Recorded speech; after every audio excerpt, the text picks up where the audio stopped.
Sveiki, mėly bičiuliai, su jumis sveikinasi Jaunimo naujienos.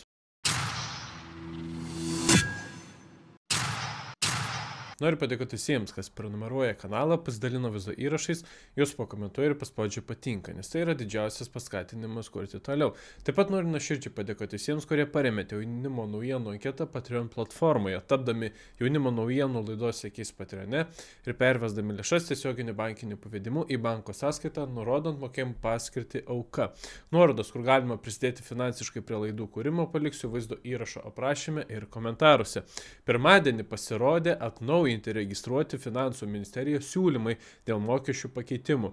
Kaip ir skelbta anksčiau, nebesiūloma turėti 4 gyventojų pajamų mokesčio tarifus, numatomas pokytis dėl sveikatos draudimo. Nebelieka anksčiau skelbto siūlymo dėl nekilnojamojo turto mokesčio modelio, didinamas savivaldybių įsitraukimas. Finansų ministerija registravo nekilnojamojo turto mokesčio pakeitimus, koreguojančius griežtą ribą, nuo kurios mokamas šis mokestis. Anksčiau ministerija siūlė taikyti nulinį tarifą nekomerciniam nekilnojamajam turtui, gyvenamajam, poilsio, sodo, garažui ir kita, kurio vertė neviršė 40 000 eurų. Dabar kalbama apie savivaldybės nustatomą neapmokestinamą į dydį. Pagal projektą savivaldybės taryba iki šių metų gruodžio nustato neapmokestinamą į dydį pagrindinio gyvenamojo būsto mokestinės vertės dalies, kuriai taikomas 0% mokesčio tarifas nuo 20 000 iki 80 000 eurų. O štai lentelė, kurioje matomas ministerijos registruotas nekilnojamojo turto mokesčio įstatymo projektas. Tai koks gudrus planas? Teigiama, kad nekilnojamojo turto mokesčiai bus skiriami gynybai, tačiau jie bus įskaitomi į savivaldybės biudžetą. Tai iš esmės neapmokestinamą į dydį valdžia pakeitė taip. Nuo norėtų taikyti 40 000 eurų, pakėlė, žada taikyti nuo 80 000 eurų.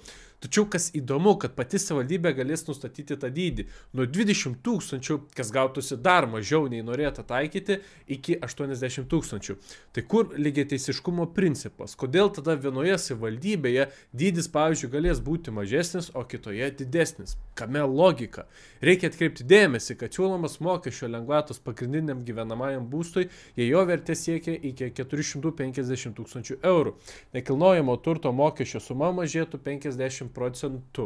Asmenims turintiems 3 ir daugiau vaikų ar neįgalų vaiką siūloma mokestį mažinti 75%, kai nekilnojamojo turto vertė neviršė 450 000 eurų.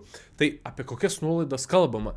Įvedamas naujas mokestis, kurio nebuvo. Ir tada teigiama, kad padarysime jums 50% nuolaidą. Tai prieš tai buvo 100% nuolaida, nes visai nereikėjo nuo atitinkamos sumos mokėti mokesčių. Žodžiu, valdžia didina mokesčius ir tai mums visiems pasirodo yra nuolaida.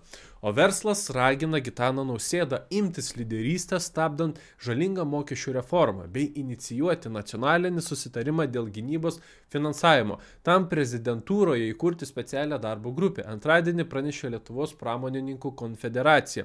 Anot verslo bendruomenės, Finansų ministerijos siūlomi mokesčių pakeitimai pakenktų Lietuvos ekonomikai ir konkurencingumui, skatintų iš šalies trauktis investuotojus, talentus, be to augtų kainos.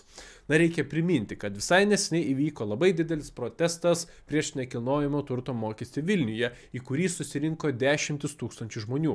Protesto organizatorius Raimondas Šimaitis parengė įstatymo pataisą dėl nekilnojamo turto mokesčio asmeniniam būstui atšaukimo ir netrukus prasidės oficialus 50 000 parašų rinkimas. Šiuo metu galima užsiregistruoti per www.atoveiksmis.lt. Tuomet, kai bus paskelbtas elektroninis pasirašymas ties įstatymo pataisa, tie, kurie užsiregistravo, gaus pranešimus, kad parašų rinkimas prasidėjo ir galima pasirašyti. Tad būkime aktyvus, sekime naujienas, nes valdžia toliau nesitraukia. O ką jūs, brangūs žiūrovai, galvojate apie tokius mokesčių pakeitimus? Savo nuomonę galite palikti komentaruose. Iki.